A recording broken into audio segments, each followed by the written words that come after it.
Andhra style పప్పుచారు ఎలా చేయాలో ఈ వీడియోలో చూసేద్దాం. Super tasty and delicious.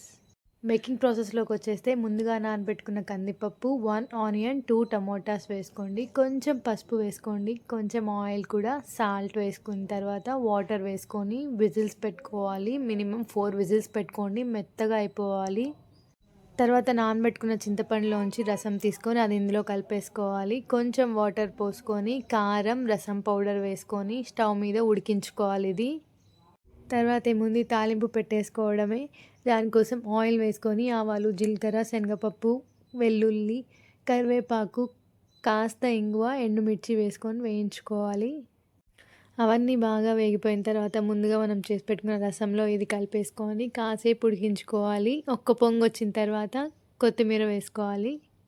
5 to 10 minutes high ఫ్లేమ్లో ఉడికించుకుంటే పప్పుచారు రెడీ అయిపోతుంది. కమ్మగా తినేయచ్చు.